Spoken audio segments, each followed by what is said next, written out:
Hello there. As you settle into your cozy bed tonight, let the day's weight melt gently away. You're safe now, warm, wrapped up, and ready to travel, not through time machines or busy cities, but through soft memory, through the slow and tender spaces of the past. Let's go back together to a quieter age. A time without electricity or screens or ticking clocks. Back to the winding paths of a medieval village, where small wooden houses lean gently in the breeze, and the sun rises to the soft crowing of roosters, not alarms. And in that distant time, when the world moved at the pace of hooves and hands, there were children, just like today. They laughed, they played, they wondered, and they learned. But what did they do all day long? Close your eyes if you'd like. Let your breathing slow, like the turning of a great wooden wheel on a village cart.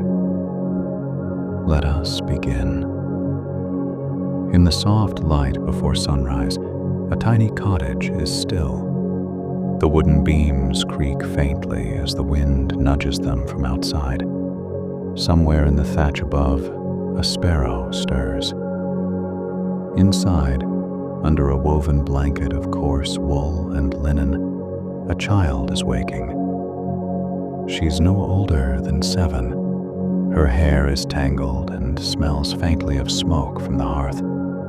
She sleeps beside her siblings on a straw-filled mattress, tucked into the corner of a single-room home. There are no curtains on the windows, just wooden shutters. But through the gaps, you can see the first light of morning beginning to gently spill into the room. Her mother is already awake, crouched at the hearth. You can hear the soft crick-crack of kindling taking fire, and the faint pop of yesterday's embers waking up again. There's a wooden ladle stirring porridge in an iron pot. The smell is earthy and warm. The father pulls on rough woolen leggings and ties them at the knee. He kisses his daughter's forehead, quietly, and lifts a heavy door latch. Outside, the roosters begin their song. The children sit together now, scooping warm porridge with wooden spoons. No sugar, but a touch of salt and a hint of last summer's berries, dried and soaked again. Then the day begins.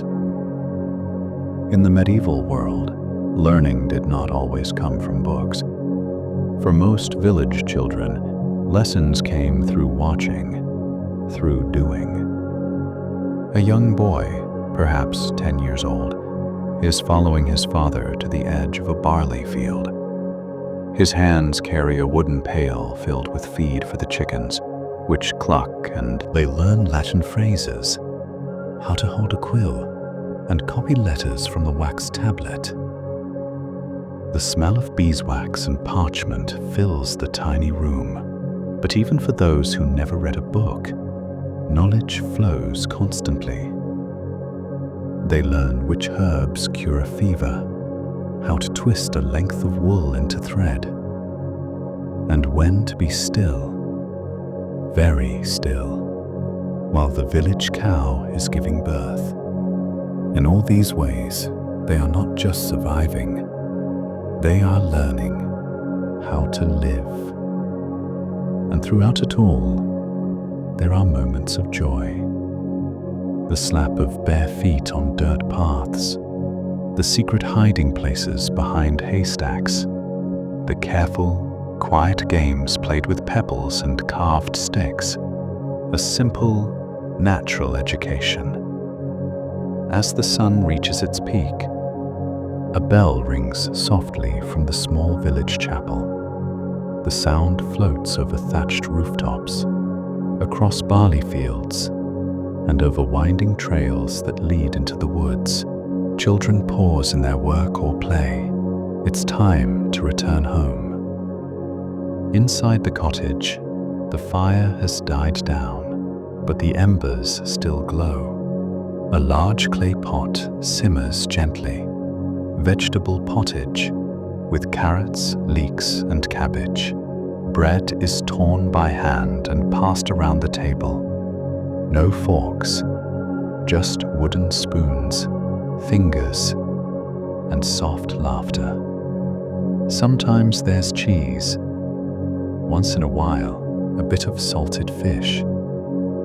The children are hungry, but they eat slowly.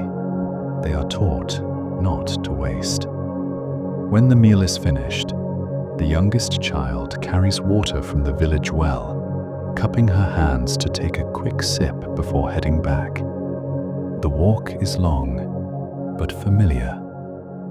Past neighbors who greet her with kind nods, past hens pecking in the dust, and a bent old woman weaving baskets by her doorway.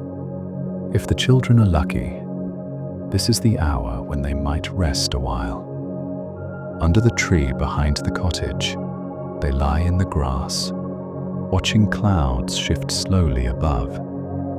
And in that moment, time stretches like thread on a loom. The village is quiet. Even the birds seem to hush. All is still. All is well. The sun begins its slow descent, casting long shadows over the village lanes. The work of the day is mostly done. Chickens are back in their coops. Pots are scrubbed clean and left to dry on sun-warmed stones. This is the children's hour, when the world seems wide and full of wonder.